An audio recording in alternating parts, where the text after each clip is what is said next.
By the time I reached woman number 100, I didn't feel like a champion. I didn't feel powerful or proud. I felt used. And not in the way you probably think. Some of them took my money. Others took my pride. But almost all of them did the exact same thing the morning after. I can still see it clearly. The silence, the copy-paste text, the little signs that I was never as special as I wanted to believe. And in that moment, sitting there with my phone in my hand, scrolling through another recycled message, I realized I wasn't winning anything. I was losing. I was losing myself. See, this wasn't a game. I didn't set out to be some kind of player or to rack up a scoreboard. I was lost. I was broken. And I thought if I could just be desired by enough people, it would fix me. I thought maybe if 100 women wanted me, I'd finally feel worthy. I was chasing a number because there was this big empty space inside me, and I believed filling it with bodies, with attention, with validation, would somehow make the emptiness go away. But it didn't. And along the way, I started to notice something strange, something I couldn't unsee once it clicked. I started to see a script, a pattern so consistent it was almost creepy. It was like they had all gone to the same school and learned the same moves. Let me explain. There was this one I'll call Jennifer. We had this wild night together, laughing, talking, staying up until sunrise. It felt real, like we'd actually connected. But then, the very next morning, she sent me a message. "Hey stranger, miss you already." And my stomach dropped, because I had seen that exact same message before. Same emoji, same fake sweetness. Then there was Rihanna.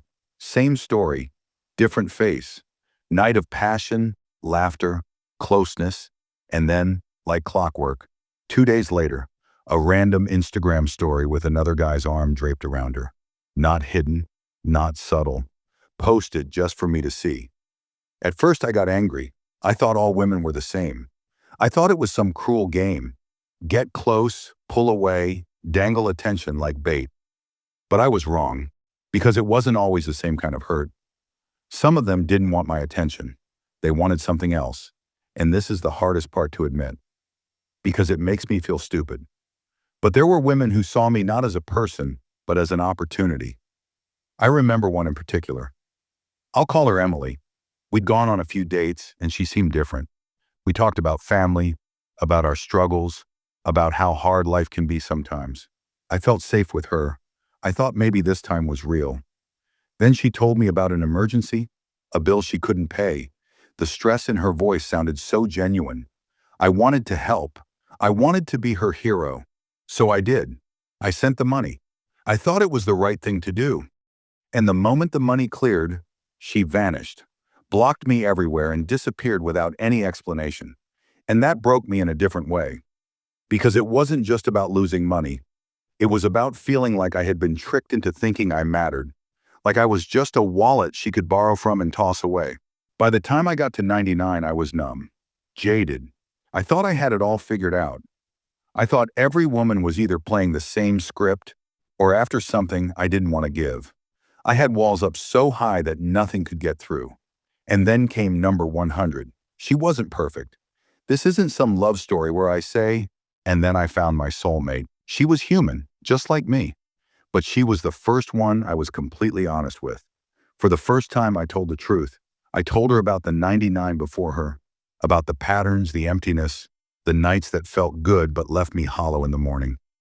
I told her about the money, about being used, about the copy-paste texts. I laid it all out, ugly and raw. And for the first time, someone didn't laugh. She didn't get defensive. She didn't run. She just looked at me for a long time. And then she told me something that changed everything. She said, "It's not a game. It's armor. I didn't get it at first." But she explained. She said, "That script you see, the good morning texts, the Instagram stories, the hot and cold, it's not about you. It's about us trying to feel safe. After we've been vulnerable, after we've given something of ourselves, we panic. We don't want to feel powerless. So we use those little tricks to feel like we're still in control. We don't even realize we're hurting you. We're just trying to protect ourselves, and suddenly, so much of it made sense. The women who disappeared weren't monsters. They were scared. The ones who sent the same recycled texts weren't lazy. They were protecting themselves from rejection. The ones who played games weren't all cruel. They were just afraid of being left behind. And the ones who used me for money? That was brokenness too, just a different kind. I thought I was the one using them, chasing numbers, chasing validation, treating people like a way to fill the hole inside me. But the truth is, we were all using each other. Different methods, same pain. Different masks, same emptiness. And that's when it hit me. I wasn't attracting the wrong women by accident. I was attracting exactly the kind of energy I was putting out. I was empty. I was insecure. I was desperate for validation. And that's the energy I brought into every room, every date, every bed.